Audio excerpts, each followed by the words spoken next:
I borrowed my son's car to run errands. When I opened the glove compartment looking for a pen, I found a phone I'd never seen before. The text message on the screen made my heart stop. Stairs are perfect. Insurance pays double for accidents. Old people fall all the time, no one will suspect anything. That's when I realized my own son was planning to kill me. But what he didn't know was that I had a secret that would destroy his life forever. If you're watching this, please hit that like button and subscribe to the channel. Tell me in the comments where you're listening from, because I need to know my story has reached you. This is the story of how I discovered my own son was planning to murder me for insurance money, and how I used a fortune he never knew existed to destroy him completely. My name is Diane Foster, and I'm 68 years old. I live in Seattle, Washington, in a beautiful house overlooking Lake Washington that I've called home for the past 35 years. For 42 years, I thought I had raised a good son. Marcus came into this world as a difficult baby, but I loved him with everything I had. My husband Richard and I gave him the best education, unconditional love, and all the opportunities we could afford. When Richard died of a heart attack 8 years ago, Marcus became my anchor. Or at least, that's what I thought. He moved back into the house with his wife Vanessa and their son Riley, my 9-year-old grandson. They said it was to help me, to keep me company in my grief, to make sure I wasn't alone in this big house. "Mom, you shouldn't be alone at your age," Marcus had said when he proposed the arrangement. "What if you fall? What if something happens and no one's here to help?" I should have seen the red flags then. But grief makes you vulnerable, and loneliness makes you blind. So I said yes, grateful to have family around me, grateful that my son seemed to care so much about my well-being. That was 3 years ago. 3 years of what I thought was a happy family arrangement. Marcus worked as a tech entrepreneur, always chasing the next big startup idea. Vanessa was a real estate agent, or at least that's what she told me. And Riley, sweet, quiet Riley, was studying computer science at the University of Washington. Riley was special. He had been diagnosed with high-functioning autism when he was 5 years old, and Richard and I had helped Marcus and Vanessa navigate those early difficult years. Riley was brilliant with computers, could code in 6 different programming languages, but struggled with social cues and emotional understanding. He lived in a world of routines and logic, which made him both extraordinary and vulnerable. But that Tuesday in October changed everything. That Tuesday, I discovered that the family I had been living with for 3 years saw me not as a mother and grandmother, but as an obstacle between them and money. It started so innocently. Marcus asked to borrow my car that morning. "Mom, my car won't start," he said over breakfast, his voice casual. "I think it's the battery again. Can I take yours to my meeting downtown? I'll be back by noon." "Of course, honey," I replied, handing him my keys. "Take your time." That afternoon, I needed to go to the pharmacy to pick up my prescriptions. I had been putting it off, but I was down to my last few pills and couldn't wait any longer. Marcus hadn't returned yet, so I decided to take his car instead. He always left the keys on the hook by the garage door. I got into his silver Tesla, a car he somehow afforded despite his startups never quite succeeding, and headed toward the pharmacy. Halfway there, I realized I needed to write down a question for the pharmacist about one of my medications. I reached for the glove compartment, looking for a pen or a piece of paper. That's when I found it. A phone. Not Marcus's iPhone that I knew this was a cheap Android burner phone, the kind you see in crime shows. It was wedged, behind the car manual, clearly hidden, but not well enough. My first instinct was to put it back. It wasn't my business. But the screen was on, showing an unread text message, and my eyes caught the first few words before I could look away. "Stairs are perfect. Insurance pays double." My hands started shaking. I picked up the phone, my heart pounding so hard I could hear it in my ears. The message was from a contact saved simply as V. Vanessa, I realized with growing horror. The full message read, "Stairs are perfect. Insurance pays double for accidents. Old people fall all the time, no one will suspect anything. We stage it for next week when Riley's at his gaming tournament. He won't be home to see anything." I scrolled up, my hands trembling so badly I almost dropped the phone. The conversation had been going on for weeks. "Marcus, 3 weeks ago. I can't keep pretending anymore. The investors are demanding their money back. If I don't pay them $500K by December, they're going to sue me and we'll lose everything. Vanessa, what about your mom's life insurance? Didn't you say it was worth something? Marcus, $500,000, double for accidental death. But she has to die accidentally. Vanessa, that's terrible. We can't actually. Marcus, can't we? She's 68. She's already lived a full life. We're drowning here, V. We're about to lose the house, the cars, everything. And she's sitting on all that equity in her house, all that savings, just slowly spending it on herself. Just slowly spending it on herself. My own money. The house my husband and I had bought with our life savings. The savings I had accumulated over decades of careful planning. And he spoke about it as if it were his, as if I were stealing from him by simply existing. I kept scrolling, feeling sicker with each message. Vanessa, 2 weeks ago. Okay, let's say we do this. How? Pills? Those get detected in autopsies. Marcus, the stairs. She goes up and down those stairs to her bedroom 20 times a day. One bad fall, a broken neck. It looks completely natural. Old people fall. It's the #1 cause of accidental death in seniors. Vanessa, what about Riley? What if he's home? Marcus, we make sure he's not. And even if he walks in after, he won't understand what happened. You know how he is with emotional situations. He'll see her at the bottom of the stairs and probably just go back to his room and put on his noise-canceling headphones. They were planning to use my grandson's autism as cover for my murder. They were going to traumatize that sweet boy, make him find my body, and count on him being too overwhelmed to realize what had actually happened. The most recent messages were from this morning. Marcus, battery excuse worked. Took her car. Phone is in my car. She'll never look. There. Vanessa. Good. I researched accidental death claims. As long as there's no evidence of foul play, insurance pays out within 30 days. We'll have the money before Christmas. Marcus. And the house. Don't forget we inherit the house. It's worth at least $1.2 million. We can sell it and finally live the life we deserve. I sat there in the parking lot of the pharmacy, staring at the phone, tears streaming down my face. This couldn't be real. This had to be some kind of sick joke, some misunderstanding.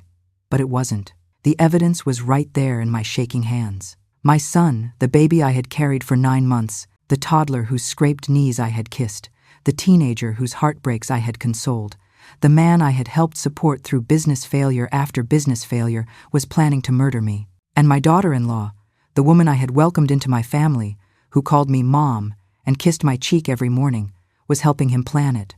I don't know how long. I sat there.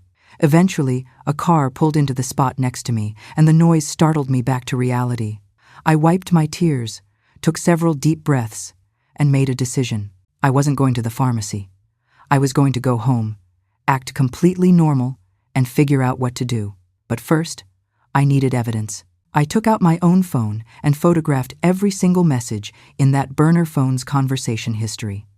Then I carefully put the phone back exactly where I had found it, wedged behind the car manual. The drive home was a blur. My mind was racing. Should I call the police? Should I confront Marcus? Should I throw them out of the house immediately? But I knew I had to be smart.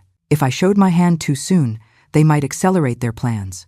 Or worse, they might claim I was mentally unstable, that I was imagining things.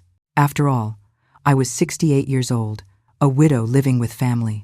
Who would believe me over them? When I got home, Marcus's car was in the driveway, but mine was still gone.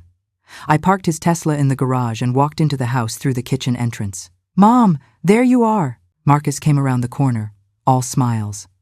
I got back early and realized you'd taken my car. Did you get what you needed? I looked at him, really looked at him, and for the first time saw a stranger. His smile didn't reach his eyes. His concern was performative, empty. Yes, dear, I said, my voice surprisingly steady. Just had to pick up a few things. Your car drives beautifully. Great. I'll take it back now. Here are your keys. He handed me my car keys, and I noticed his hand trembled slightly as he reached into his pocket to retrieve his own keys. Was he nervous? Did he suspect I had found the phone? Actually, Marcus, I said, an idea forming. I need to talk to you and Vanessa about something. Is she home? His expression shifted just for a microsecond, but I caught it. Fear. Yeah, she's upstairs. Is everything okay, Mom? You look a little pale. I'm fine, I lied. Just something I want to discuss with you both. Family business. I walked past him toward the living room, my heart pounding, wondering if I was making a terrible mistake. But I needed to see how they would react, needed to confirm what I had read wasn't some elaborate misunderstanding. Vanessa came down the stairs a moment later, dressed in yoga pants and a designer top I knew cost more than I spent on groceries in a month. "Diane, is everything all right? Sit down, both of you," I said, taking a seat in the armchair that had been Richard's favorite. "I want to talk about my will." I watched their faces carefully. Marcus's eyes lit up for just a moment before he controlled his expression. Vanessa's perfectly made-up face remained neutral, but her fingers tightened on the armrest of the couch. "Your will?" Marcus said carefully. "Mom, why are you thinking about that? You're perfectly healthy." "I'm 68, Marcus. It's responsible to have these things in order. I've been thinking that I should update it. Richard and I made our wills 20 years ago, and so much has changed since then." "Of course," Vanessa said smoothly. "That's very wise. Have you spoken to a lawyer?" "Not yet. I wanted to talk to you both first. After all, you're my only family now. Besides Riley. The house, my savings, my insurance, it will all go to you when I die." "Mom, please don't talk like that," Marcus said, but I could hear the eagerness beneath his concern. "You're going to be around for many more years." "We hope so," Vanessa added. "But it's good to be prepared. Accidents can happen, especially at your age." "Accidents." She actually said it. "Yes," I replied, watching them both. "Falls, especially. I read that falls are the #1 cause of accidental death in seniors." Marcus's face went pale. Vanessa's smile froze. "Which is why," I continued, "I'm thinking of moving my bedroom downstairs. The stairs are getting harder for me. My knees aren't what they used to be." "No!" Marcus said it too quickly, too loudly. Then he caught himself. "I mean, that's not necessary, Mom. We're here to help you. One of us can always help you up and down the stairs." "That's very sweet, but I don't want to be a burden." "You're not a burden," Vanessa said, but her voice was tight. "We love having you here, and honestly, the downstairs rooms aren't suitable for a bedroom. The guest room is so small, and the den has terrible lighting. They didn't want me to move downstairs because it would ruin their plan. The stairs were essential. They had probably already imagined exactly how it would look. My body crumpled at the bottom of the staircase, neck broken, a tragic accident." "Well, I'll think about it," I said, standing up. "I'm going to lie down for a bit. I'm feeling tired." As I walked toward the stairs, I felt their eyes on my back.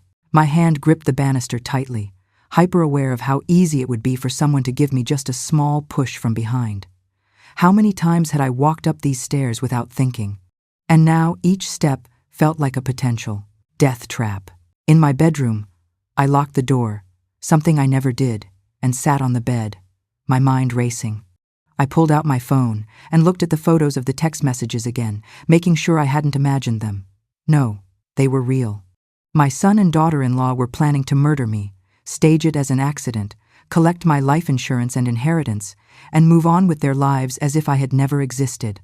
I thought about Richard, my late husband. He had been a computer engineer at Microsoft in the early days, back when it was just a small company with big dreams. We had been careful with money, had invested wisely, and had built a comfortable life together. What Marcus and Vanessa didn't know, what no one except Richard and I had known, was that we had been among the earliest outside investors in both Microsoft and Amazon. In 1986, when Microsoft went public, we had bought $30,000 worth of stock. In 1997, when Amazon was still just selling books online, we had invested another $20,000. Those investments had grown beyond our wildest dreams. By the time Richard died, they were worth over $4 million. And now, 8 years later, with stock splits and growth, they were worth $4.8 million. I had kept it secret for good reason. We had wanted Marcus to make his own way in the world, to work hard, to appreciate the value of money. We had paid for his education, helped him when he needed it, but we never told him about the full extent of our wealth. We had planned to surprise him when he was older, more mature, more responsible. Now I was glad we had kept it secret, because if Marcus had known about that money, I would probably already be dead. I opened my laptop and logged into my investment account. All that money, sitting there in various stocks and bonds and real estate investment trusts, completely unknown to my would-be murderers. I had been living modestly off my teacher's pension and Richard's Social Security survivor benefits, touching the investment accounts only for major expenses. The house was paid off. I had about $200,000 in regular savings. And I had the $500,000 life insurance policy that Marcus was so eager to collect double for accidental death. They thought they were going to inherit $1.7 million total, the house, the savings, the insurance. They had no idea they were actually walking away from nearly $7 million, unless I stopped them. I spent the rest of the afternoon in my room, planning. By the time Vanessa knocked on my door to tell me dinner was ready, I had made several decisions. First, I was going to document everything. I had the text messages, but I needed more evidence. Second, I was going to protect myself. No more walking up and down those stairs alone. No more being vulnerable in my own home. Third, I was going to find out exactly how deep this betrayal went. Were they working alone? Was anyone else involved? And most importantly, was Riley safe? At dinner, I played the role of the oblivious grandmother. I asked Marcus about his business meetings. I complimented Vanessa on the pasta she had made using my groceries, cooked in my kitchen, at my table. I asked Riley about his classes. Riley was the only one who seemed genuinely happy to see me. Grandma, I learned a new coding language today. Python. It's really elegant. Want to see what I made? After dinner, sweetheart, I said, smiling at him. Riley smiled back, his whole face lighting up. He was such a good boy. How could his parents be planning something that would traumatize him so deeply?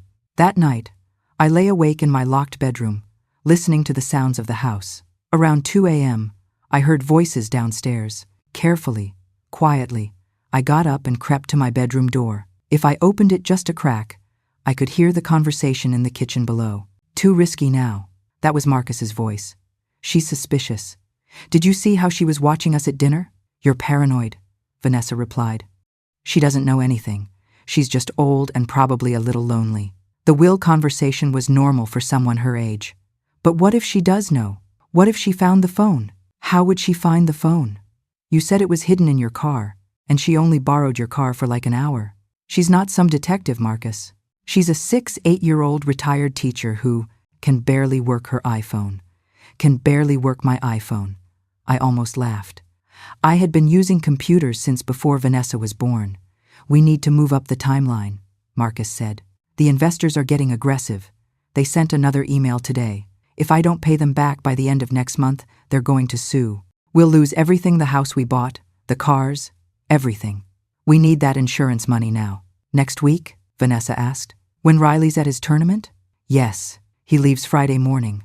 Won't be back until Sunday night. We'll have the whole weekend. A tragic accident while we were out running errands. We come home to find her at the bottom of the stairs. Call 911, cry for the paramedics, play the devastated family.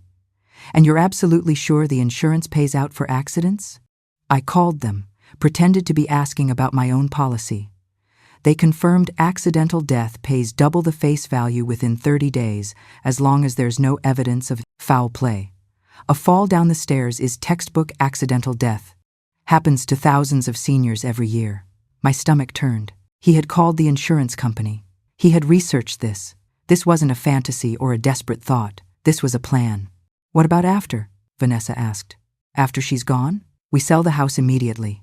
With Seattle real estate market, we'll get $1.2 million easily. Combined with the insurance and her savings, we're looking at almost $2 million. We pay off the investors, pay off our own debts, and finally have enough capital to do my startup right. This time with proper funding. And Riley? There was a pause. He's 19, technically an adult. We could set up a small trust for him if you want. But honestly, he's fine. He'll probably barely notice she's gone. You know how he is. They were going to murder me, steal my money, and abandon my grandson, their own son. I crept back to my bed, my mind made up. Tomorrow I was going to take action, but I had to be smart about it. If I went to the police now, what did I really have? Photos of text messages that could be claimed as fake or taken out of context. A conversation I had overheard that could be denied. No, I needed to do this differently. The next morning, I did something I hadn't done in years. I called my college roommate, Catherine Brennan. She and I had been best friends at the University of Washington back in the 1970s, but we had lost touch after graduation. She had gone to law school. I had become a teacher. Life had taken us in different directions. But I knew from LinkedIn, yes, I knew how to use LinkedIn, that Catherine was now one of Seattle's top attorneys, specializing in elder law and estate planning. She was also known for taking on high-profile fraud cases. Diane Foster? Catherine's voice on the phone was shocked. Is that really you? It's been, 40 years? 43, I said. Kathy, I need your help. I need it desperately, and I needed complete confidentiality. There was a pause. Then, in a completely different tone, tell me everything.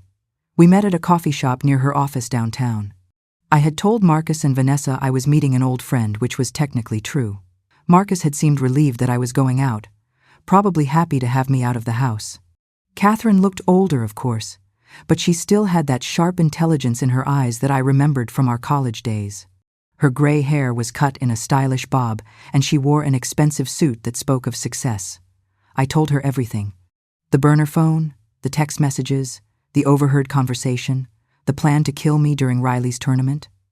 I showed her the photos I had taken of the texts.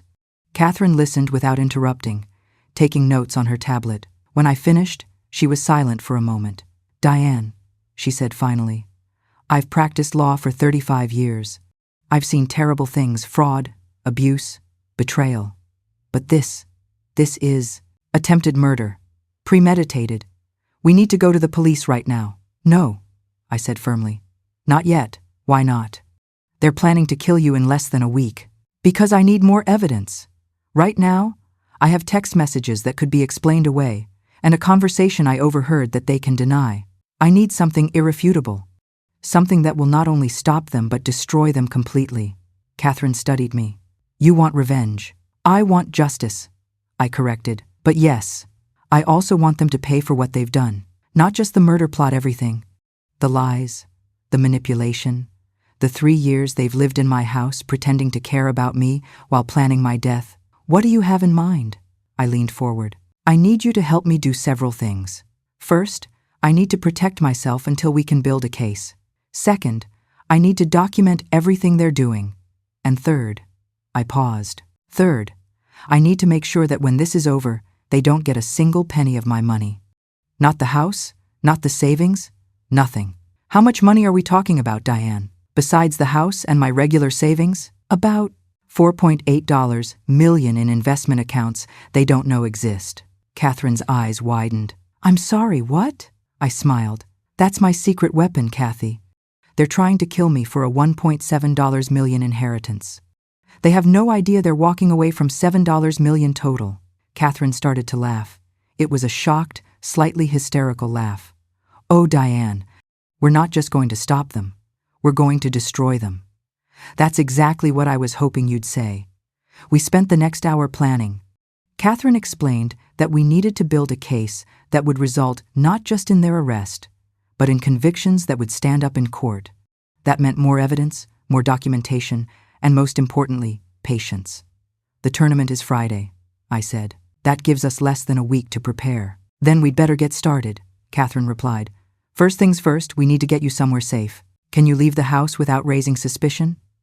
I can tell them I'm spending the weekend with you, an old college friend I reconnected with. Perfect. Second, we need video evidence. Do you have security cameras in the house? No, but I've been thinking about getting some. I could tell them it's for safety, that I'm worried about break-ins in the neighborhood. Too obvious right now, Catherine said. But I have another idea. Riley, is he home during the day? He has classes, but he's usually home by mid-afternoon. Does he use his computer a lot? Constantly. He's in his room on his laptop most of the time. Catherine smiled. Then here's what we're going to do. By the time I left that coffee shop, I had a plan. A real, concrete plan that would not only save my life, but ensure that Marcus and Vanessa paid for what they had tried to do. That night, I had a conversation with Riley. I waited until Marcus and Vanessa had gone to bed, then knocked softly on his door. Come in, Grandma, Riley called out. He was sitting at his desk, 3 monitors displaying code I couldn't understand. Riley, sweetheart, I need your help with something. He turned around, Giving me his full attention in that way, he did completely focused, analytical. What do you need? I want to install some security cameras around the house. For safety. But I don't want to hire a company to do it.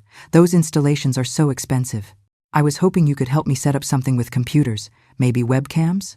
Riley's face lit up. You want a DIY security system? Grandma, that's so cool. Yes, I can totally do that.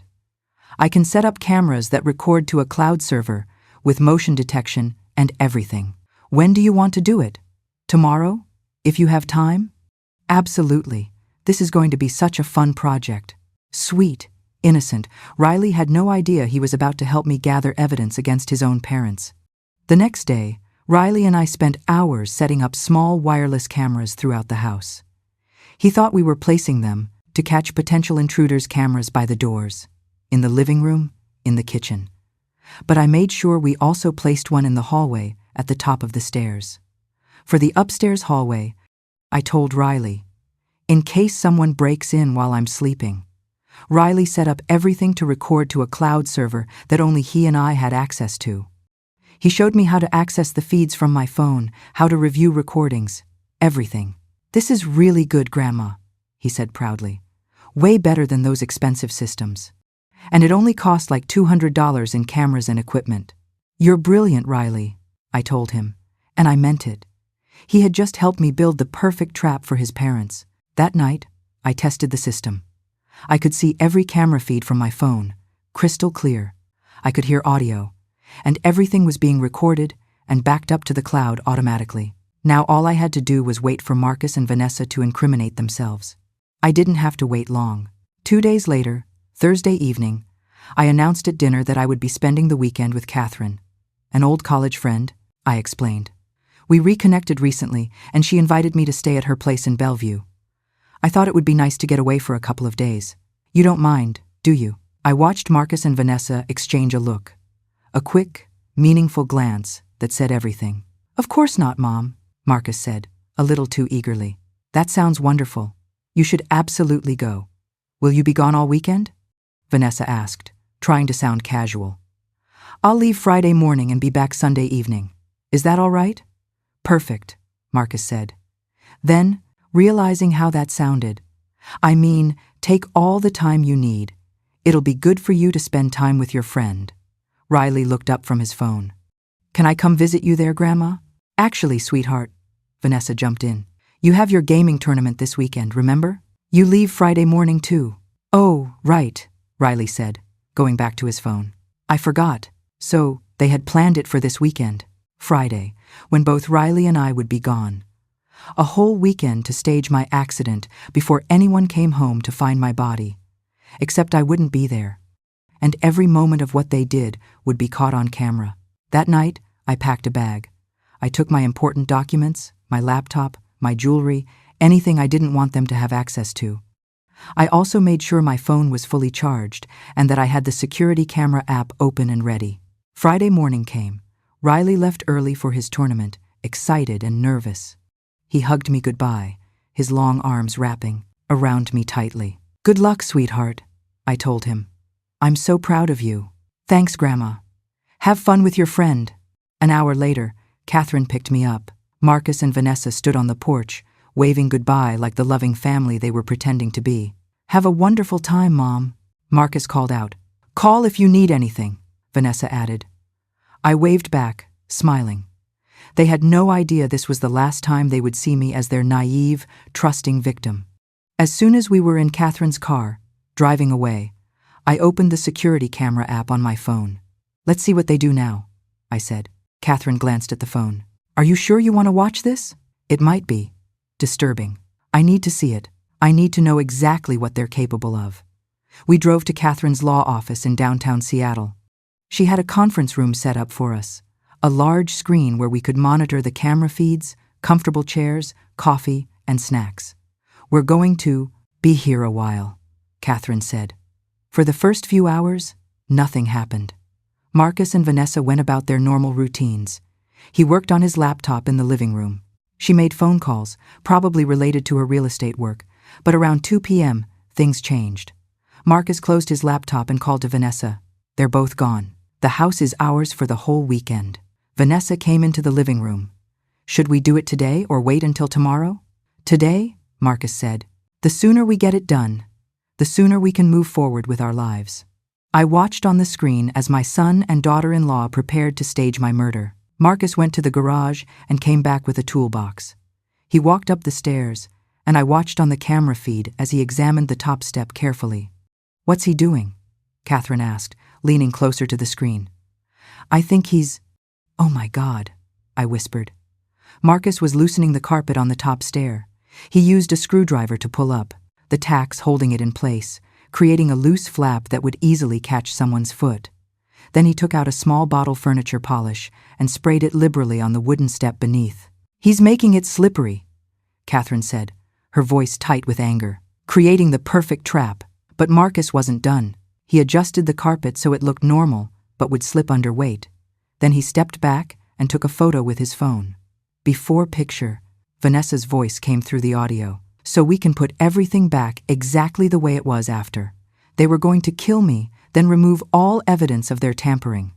It would look like a simple accident. Old woman trips on carpet, falls downstairs, breaks her neck. Tragic, but not suspicious. I need to call the police right now, Catherine said, reaching for her phone. Wait, I stopped her. We need more. We need them to admit what they're doing, clearly on camera.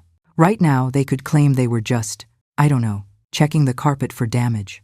Catherine looked at me. Diane, they just created a death trap in your home. I know, but we need their words. We need them to say it out loud. We didn't have to wait long. Marcus came back downstairs and sat on the couch with Vanessa. They were directly in view of the living room camera. It's ready, Marcus said. When she comes home Sunday evening, she'll be tired from her weekend away.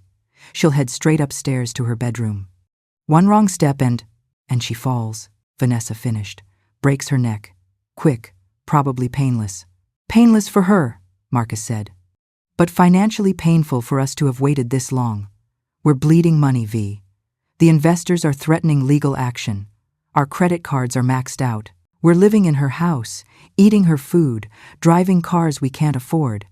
And meanwhile, she's sitting on hundreds of thousands of dollars that she's just hoarding. She's not hoarding it, Vanessa said. She's living off it, which is her right. It's her money. It's supposed to be our money, Marcus snapped. Dad died 8 years ago. By now, she should have spent down most of her savings, maybe. Even had to sell the house. Instead, she's perfectly comfortable, perfectly healthy, and we're drowning. Vanessa was quiet for a moment.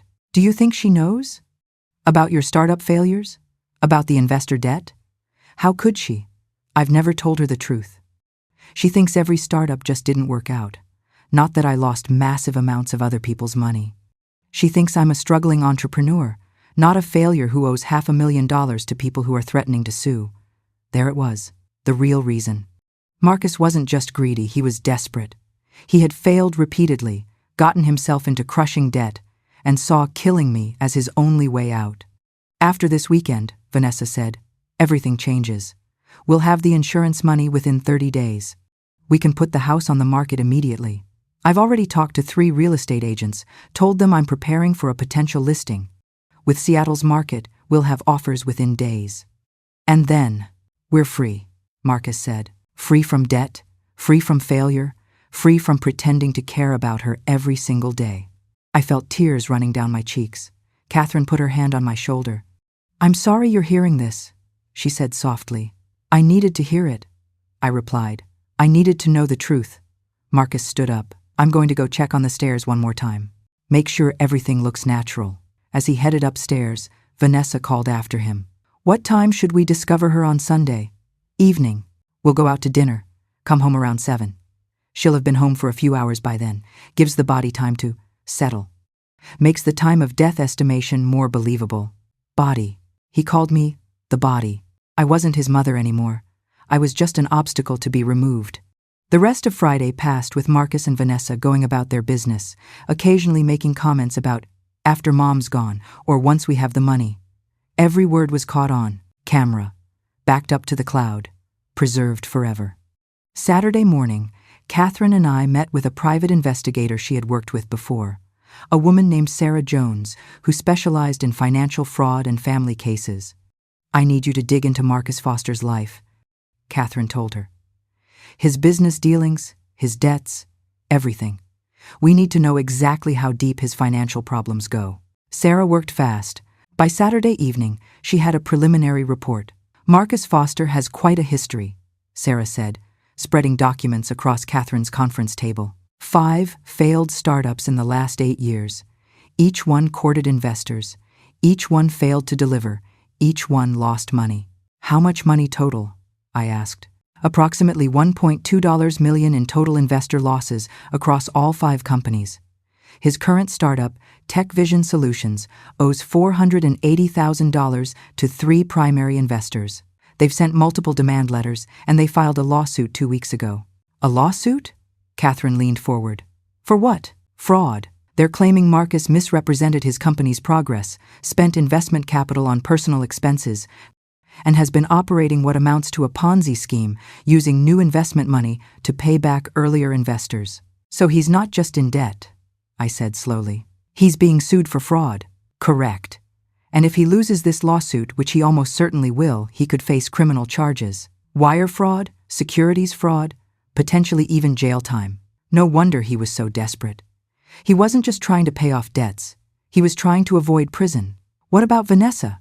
Catherine asked. Sarah flipped through her notes. "Vanessa Foster, formerly Vanessa Rhodes. She's a licensed real estate agent, but her sales numbers are terrible. She hasn't closed a deal in 6 months. Her broker is about to drop her." "So she's not actually earning money either," I said. "Correct. Between them, they have about $15,000 in after combined monthly expenses, mortgage on a townhouse they bought 2 years ago, car payments on the Tesla and a BMW, credit card minimums, insurance. Their combined income right now is maybe $3,000 a month from Marcus's freelance consulting. They're hemorrhaging money." "What about the townhouse?" Catherine asked. "Underwater. They bought at the peak of the market, put down almost nothing, and now they owe more than it's worth. They can't sell without taking a huge loss." I sat back in my chair, processing all of this. Marcus and Vanessa weren't just greedy. They were financially drowning, facing potential criminal charges with no way out except my death. "There's one more thing," Sarah said. "Vanessa Foster has been having an affair for the past 8 months with Preston Cole, who happens to be one of Marcus's business partners and one of the investors suing him. She's sleeping with the man who's factor high." "Suing her husband?" Catherine's eyes widened. "It gets better," Sarah continued. "Or worse, depending on your perspective. Preston Cole is married with 2 kids, and according to text messages I was able to obtain legally, I should add, Vanessa has been telling Preston that she's planning to leave Marcus as soon as she gets money from a family inheritance." "My inheritance," I said quietly. "Exactly. She's been planning to take half of your money, divorce Marcus, and run off with Preston. Meanwhile, Marcus has no idea his wife is cheating on him with the man who's destroying his business.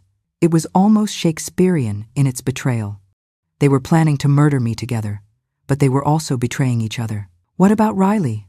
I asked. "Is he safe?" Sarah's expression softened. "Riley Foster is exactly what he appears to be, a sweet kid with autism who has no idea what his parents are planning. He's a full-time student, on the dean's list, active in gaming communities. By all accounts, he's a good kid who's going to be devastated when he finds out what his parents tried to do. At least Riley was innocent. That was something." Saturday night, I watched on the camera feeds as Marcus and Vanessa celebrated prematurely. They ordered expensive takeout, opened a bottle of wine from my collection, and toasted to their future. "To Mom," Marcus said sarcastically, raising his glass. "May she rest in peace and leave us in prosperity." They laughed. They actually laughed about my impending murder. Sunday morning, Catherine and I met with Detective James Morrison from the Seattle Police Department. Catherine had called in a favor Detective Morrison owed her from a previous case where she had helped exonerate one of his suspects. "This is extraordinary," Detective Morrison said, after watching clips of the video footage and reading Sarah's report. "We have them on conspiracy to commit murder, attempted murder, fraud, tampering with evidence. This is one of the most clear-cut cases I've seen in 20 years. When should we move?" Catherine asked. "Now," Detective Morrison said. They think Mrs. Foster is coming home this evening. Instead, we'll be waiting for them. The plan was simple. I would return home as scheduled, but with police backup. We would catch Marcus and Vanessa's reaction on camera, document the tampered staircase, and arrest them both. At 6 p.m., Catherine drove me home. Following behind us, in unmarked cars, were Detective Morrison and 3 other officers. Sarah Jones was also there to document everything. My hands were shaking as we pulled into my driveway.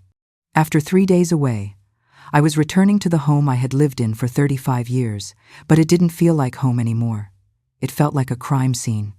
Marcus's Tesla and Vanessa's BMW were both in the garage. They were home, waiting. I took a deep breath and got out of the car. Catherine walked beside me. The police hung back, out of sight but ready. I used my key to unlock the front door and stepped inside. "Hello?" I called out. "I'm home." Marcus appeared from the living room, Vanessa right behind him. For just a moment, less than a second, I saw disappointment flash across both their faces. Then the masks came back on. "Mom, you're back!" Marcus came forward to hug me, and I had to force myself not to recoil. "How was your weekend?" "Wonderful," I said. "Catherine and I had such a nice time catching up. I'm exhausted, though. I think I'll head straight upstairs to bed. Let me help you with your bag," Vanessa offered, reaching for my suitcase. "That's all right," I said. "I've got it. You two look like you've had a nice, relaxing weekend. Did you do anything special?" "Oh, just stayed around the house," Marcus said. "Quiet weekend." I started toward the stairs, and I saw Marcus and Vanessa exchange a look. They thought this was it. They thought I was about to walk into their trap. I put my foot on the bottom stair, then stopped. "Actually, you know what? I left something in Catherine's car. I'll be right back." I turned around and walked back toward the front door. Behind me, I heard Marcus make a sound of frustration. That was the signal. Detective Morrison and his officers entered through the front door, badges out. Seattle Police Department. Nobody move. Marcus and Vanessa froze. The color drained from Marcus's face. "What's going on?" Vanessa demanded. "Why are the police here?" "Marcus Foster, Vanessa Foster, you're both under arrest for conspiracy to commit murder, attempted murder, and fraud." Detective Morrison nodded to his officers, who moved forward with handcuffs. "What?" Marcus's voice was high, panicked. "This is insane! Mom, what's happening?" I stepped forward, looking at my son directly for the first time since I had discovered his plan. "What's happening, Marcus, is that I found out you were planning to kill me. That's crazy. I found your burner phone." I continued, my voice steady. "I read every text message. I heard you and Vanessa discussing how to stage my accident. And I have video footage of you tampering with the stairs, creating a death trap in my own home." Vanessa started crying. "Diane, please, you don't understand. We were desperate. Desperate enough to murder me?" I asked. "Desperate enough to plan my death in detail? Desperate enough to laugh about it over wine from my collection? You were recording us?" Marcus's shock turned to anger. "That's illegal. You can't record people in their own home." "It's my home," I said quietly. "My house, my cameras, my property. Everything you said and did this weekend was documented on security cameras in my house. And it's all admissible in court." Detective Morrison finished reading them their rights as his officers cuffed them both. "We also have evidence of your financial fraud, Marcus. The investor lawsuit, the misappropriation of funds, all of it. And Vanessa," I added, "we know about Preston Cole, about your affair, about your plan to take my money and leave Marcus." Vanessa's face went white. Marcus turned to look at her, betrayal written across his features. "What? You and Preston?" "We'll have plenty of time to discuss that," Detective Morrison said. "Down at the station. Let's go." As the officers led them toward the door, Marcus turned back to me one last time. "Mom, please, I'm your son. You can't do this to me." "You stopped being my son the moment you decided to murder me," I replied. "And Marcus, you should know something. You were planning to kill me for $1.7 million, the house, my savings, my insurance. But what you didn't know is that your father and I made some very good investments over the years. Investments you knew nothing about." "What are you talking about?" "I'm talking about $4.8 million in stock portfolios that you'll never see. You were going to kill me for less than a quarter of what I'm actually worth. You're not just a murderer, Marcus. You're a spectacularly stupid one. The look on his ex's face, the realization of just how much he was losing, was almost worth everything I had been through. Almost. They were taken away, loaded into police cars, and driven to jail. Catherine put her arm around my shoulders. "How are you holding up?" she asked. "I need to call Riley," I said. "He needs to hear this from me, not from the news or social media," Riley answered on the second ring. "Grandma, how was your weekend?" "Riley, sweetheart, I need you to sit down. I have something very difficult to tell you." I explained everything as gently as I could. Riley was silent for a long moment after I finished. "My parents were going to kill you?" His voice was small, confused. "Yes, honey. I'm so sorry. But why? Don't they love you?" How do you explain to someone with autism, someone who lives in a world of logic and rules, that people can pretend to love you while planning your murder? "I think they forgot how," I said finally. "They got lost in their problems and made terrible choices." "I don't want to see them," Riley said. "Is that wrong? Am I supposed to want to see them?" "No, sweetheart. You don't have to see them. You don't have to do anything you don't want to do. Can I come home? I don't want to be at this tournament anymore. I want to be with you. Of course. I'll come get you right now." I drove to the University of Washington campus, where Riley's tournament was being held. He was waiting outside, his backpack clutched in his arms, looking younger than his 19 years. He got in the car and immediately started crying, silent tears that broke my heart. "I'm so sorry, Grandma," he sobbed. "I should have known. I should have seen something was wrong." "Oh, Riley, no." I pulled him into a hug. "This is not your fault. None of this is your fault. They fooled everyone, including me, for a very long time. What's going to happen to them? They're going to go to trial, and they're probably going to go to prison for a very long time." "Good," Riley said fiercely.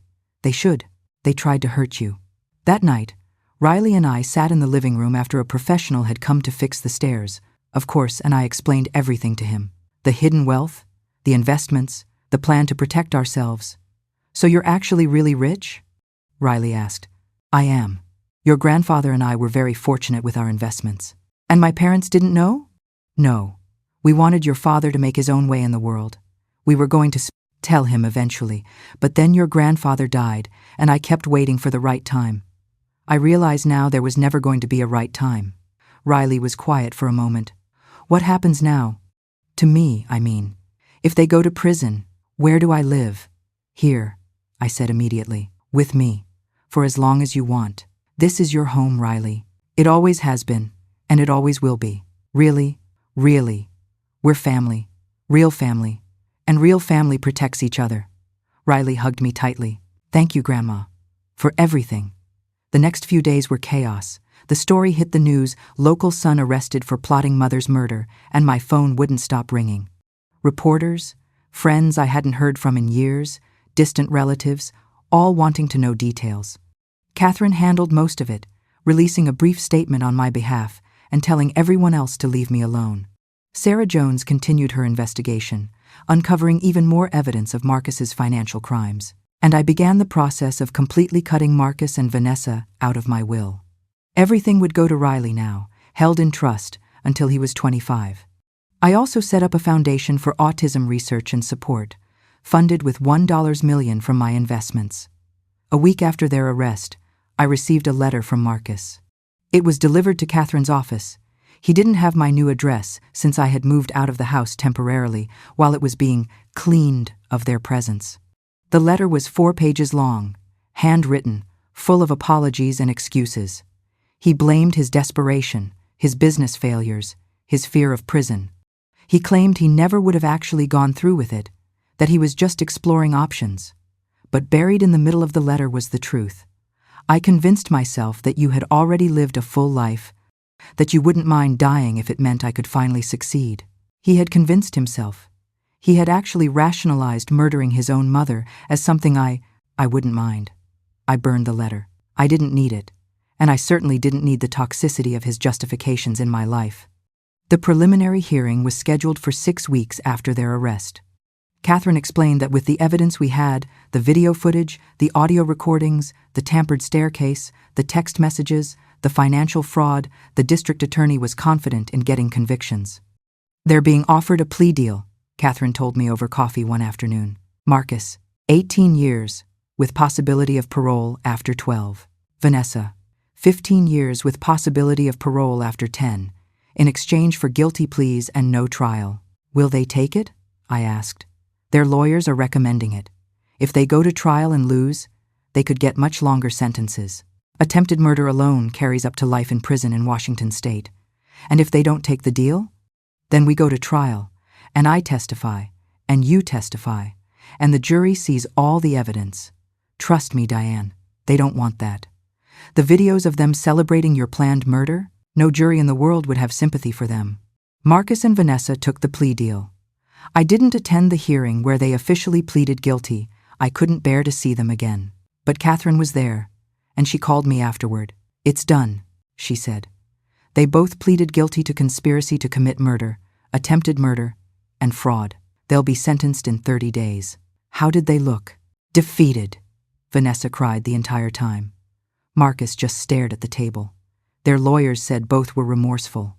Remorseful that they got caught, I said. Probably, Catherine agreed. The sentencing hearing was on a cold December morning.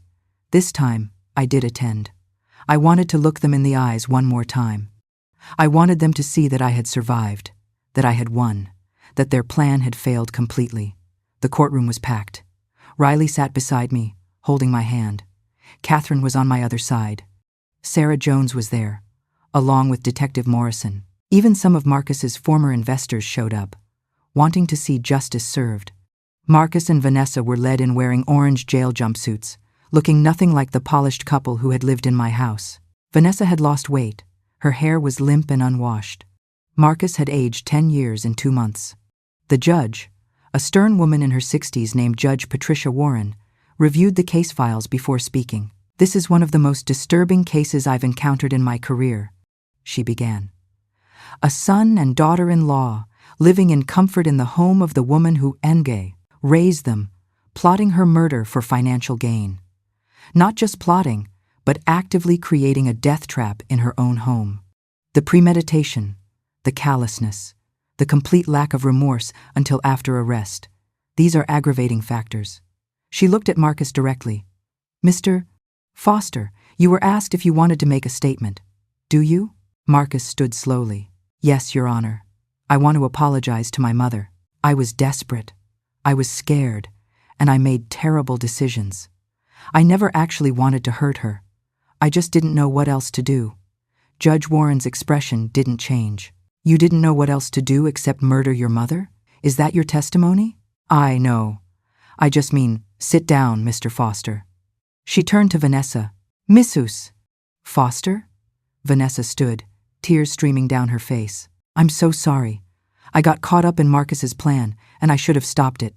I should have protected Diane. I failed her, and I failed my son, and I'll regret it for the rest of my life. You'll have plenty of time for regret, Judge Warren said. Mrs. Foster, I'm also aware of your affair with Mr. Cole, one of your husband's investors. Your plan was to take Mrs. Foster's money and leave your husband. Is that correct? Vanessa nodded miserably. So you weren't just conspiring to commit murder. You were planning to profit from that murder and then betray your co-conspirator. Remarkable. Judge Warren looked at her notes.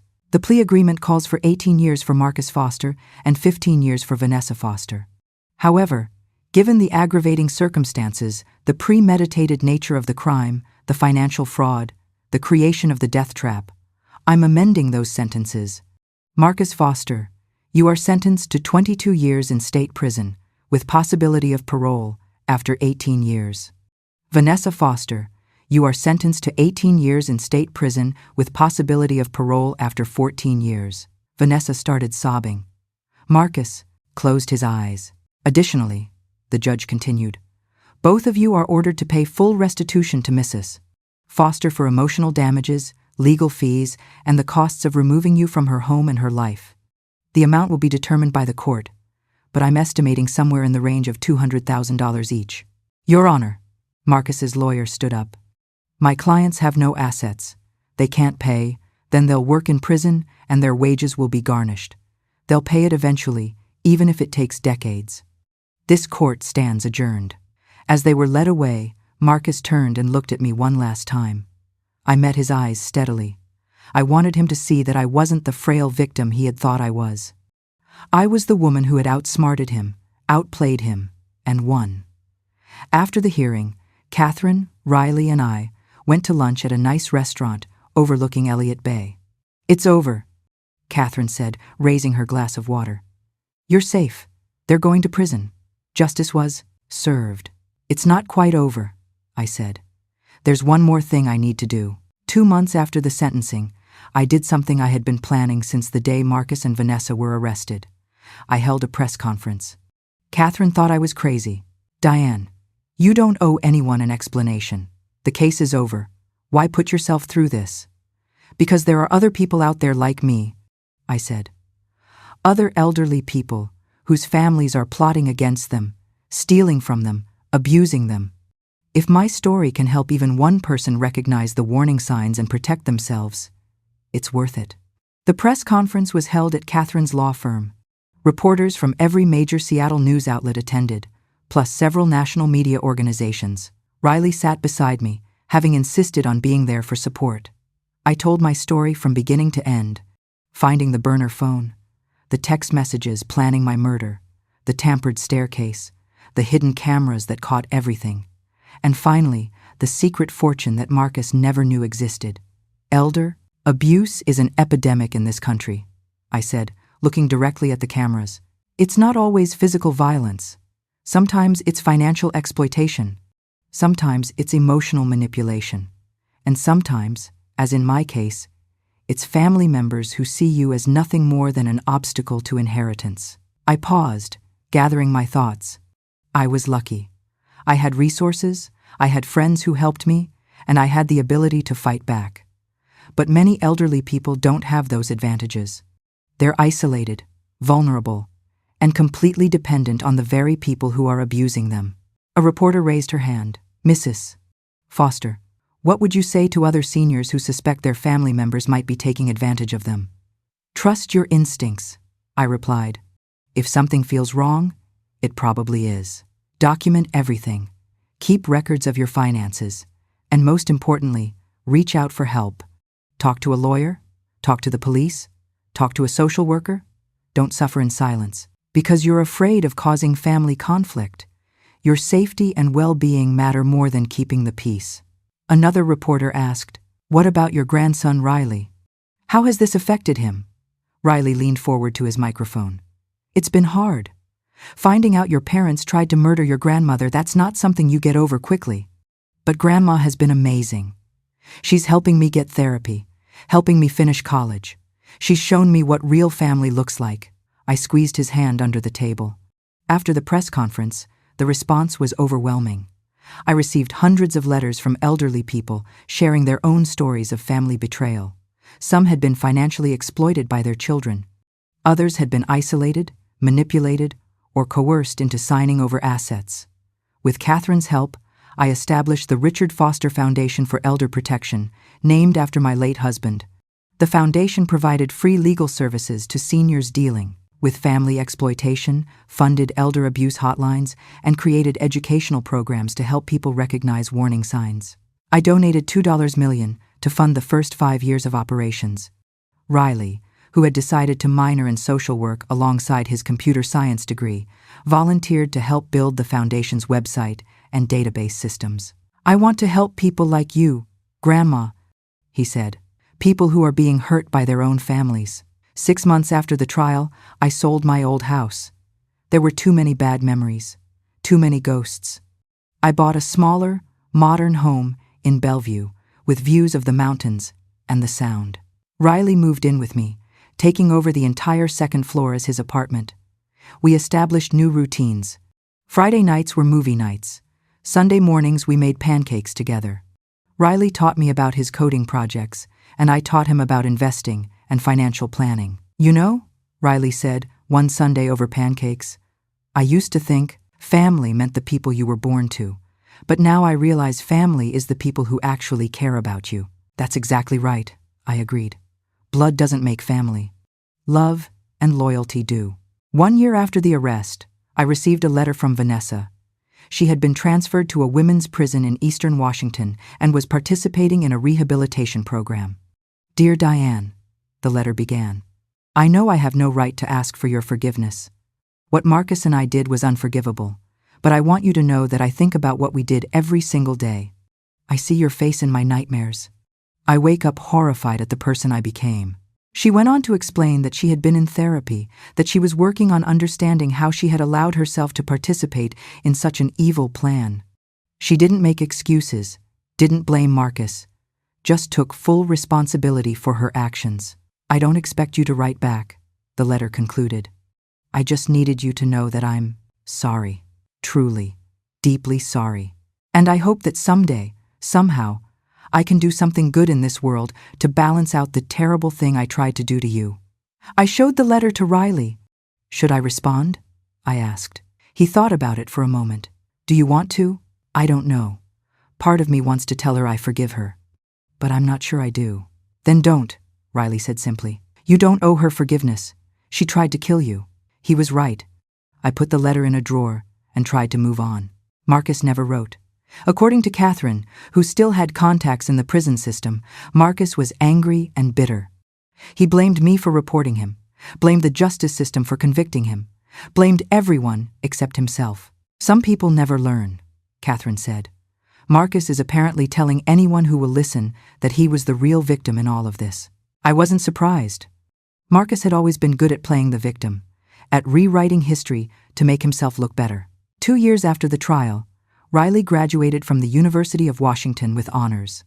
I sat in the audience with Catherine, Sarah Jones, and Detective Morrison, all of whom had become close friends watching Riley walk across the stage to receive his diploma. After the ceremony, Riley found me in the crowd and hugged me tightly. "We did it, Grandma." "You did it," I corrected. "I'm so proud of you. I couldn't have done it without you. After Mom and Dad were arrested, I was so lost. But you gave me a home, a family, a future. You saved me. We saved each other," I said. That summer, Riley got a job at Amazon as a software engineer. With his first paycheck, he insisted on taking me out to the fanciest restaurant in Seattle. "I want to thank you properly," he said, "for everything." "Riley, you don't need to thank me. You're my grandson. I love you. I know, but I want you to understand something. You could have given up after finding out about Mom and Dad. You could have become bitter and angry and closed off. Instead, you fought back. You built something good from something terrible, and you showed me how to be strong. Now at 70 years old, I live a life I never imagined possible. I travel. I volunteer with the foundation. I spend time with Riley and his girlfriend Emma. I've reconnected with old friends and made new ones. Every morning, I wake up grateful to be alive. Grateful that I found that burner phone. Grateful for Dr. Sterling's warning instinct all those years ago that made me trust my gut. Grateful for Catherine's help, for Sarah's investigation, for Detective Morrison's dedication to justice. But most of all, I'm grateful that I learned an important lesson. Your worth isn't determined by how others treat you. It's determined by how you treat yourself. I had spent years making myself smaller, quieter, more convenient for the people around me. I had let Marcus and Vanessa live in my house, spend my money, and plan my murder because I was afraid of being alone, afraid of being a burden. Never again. Now I know my value. Now I understand that being kind doesn't mean being a doormat, and being family doesn't give anyone the right to abuse you. Marcus and Vanessa are in prison, where they belong. They'll be there for many more years. I don't think about them often anymore. They're just a dark chapter in my past, not my present or my future. My present is Riley's laughter over Sunday pancakes. It's the thank you letters from seniors the foundation has helped. It's the sound of rain on my roof in my beautiful new home. It's Catherine's friendship and the knowledge that I stood up for myself when it mattered most. If you're watching this video and you recognize yourself in my story, if you suspect your family is taking advantage of you, if you feel manipulated or exploited or unsafe, please reach out for help. You deserve better. You deserve safety, respect, and dignity. Don't wait until you find a burner phone in a glove compartment. Don't wait until they're planning your murder. Act now. Protect yourself. You are worth protecting. Thank you for listening to my story, And remember, family isn't always blood. Sometimes family is the people who stand by you when your blood relatives betray you. Choose your family wisely. If this story moved you, please don't forget to like and subscribe. Your support helps me continue sharing stories that uncover the hidden truths of everyday life. There are so many more untold stories waiting to be revealed. Thank you for being here. Now tell me, what would you have done if you were in their place? I'd love to hear your thoughts. Please share them with me in the comments below. On the screen, you can see 2 more life stories I strongly recommend. There are many more waiting on my channel. Don't forget to subscribe. See you in the next life story.